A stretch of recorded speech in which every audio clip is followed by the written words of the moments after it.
जय हिंद मुबारक Shaikh just एक press conference झाली। गडचांदूरच्या मुख्य अधिकाऱ्यांवर खूप गंभीर आरोप करण्यात आले आहे। आपल्यासोबत भाजपचे गटनेते सतीश बेतावार आहे। दादा, नेमकं काय घडलंय, त्या दिवशी काय झालं, तुम्ही प्रेस कॉन्फरन्स कशासाठी घेतली?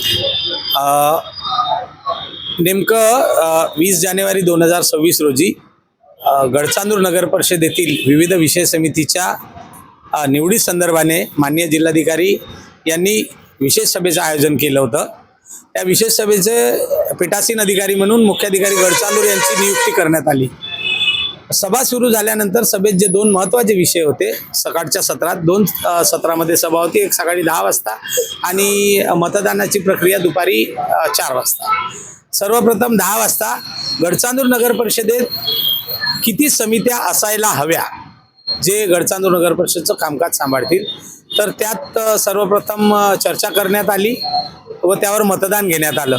सर्वानुमते गडचांदूर नगर परिषदेमध्ये 5 समित्या असायला हव्या यावर ठराव मांडण्यात आला व तो ठराव सर्वसंमतीने पारित सुद्धा करण्यात आला।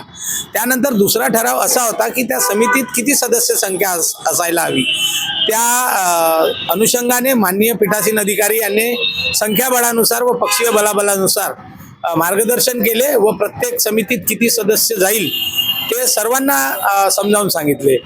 परंतु सर्वांचं मत 5 सदस्य संख्येचं असताना माननीय नगराध्यक्ष आणि उपनगराध्यक्षांनी हेतुपुरस्परपणे नाही त्या समितीत 4च सदस्य ठेवू आपण, एक अध्यक्ष आणि 3 सदस्य या असा ठराव मांडला।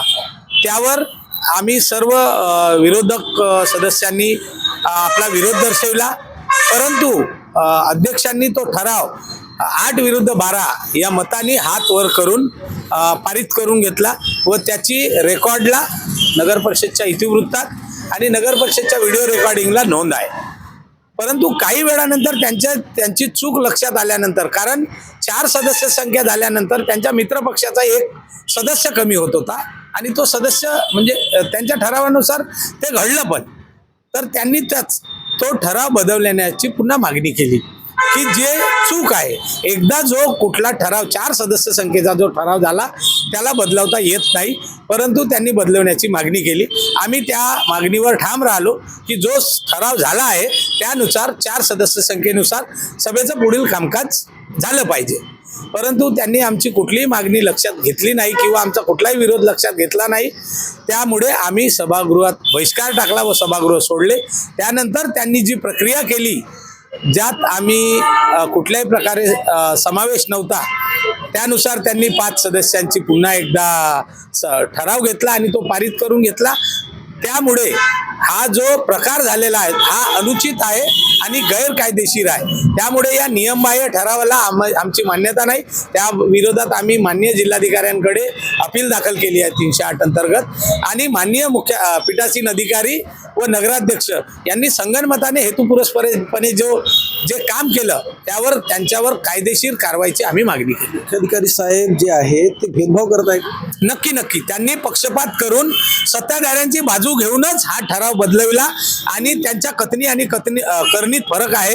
त्यांनी जो ठराव लिहिला आहे तो ठराव वेगळा आहे आणि जे चित्रफिती आम्ही जे मागितली आहे, जी व्हिडिओ रेकॉर्डिंग आहे सभेची, त्यात वेगळा आहे। त्यामुळे 100% माननीय मुख्याधिकारी पीठासीन अधिकारी हे पक्षपात करत आहे, भेदभाव करत आहे आणि आमच्यावर अन्याय करत आहे। जिल्हाधिकारी साहेब काय म्हटले? जिल्हाधिकारी साहेबांनी आम्ही अपील दाखल केली आहे, त्यामुळे त्यावर ते निर्णय घेतील।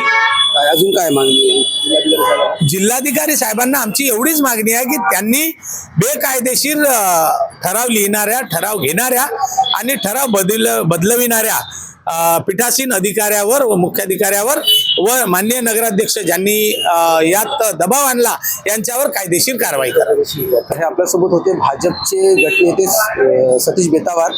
जिल्हाधिकारी साहेबाकडे यांनी मागणी केली आहे। पात्रा, चंद्रपूर मीडिया 24। जय हिंद।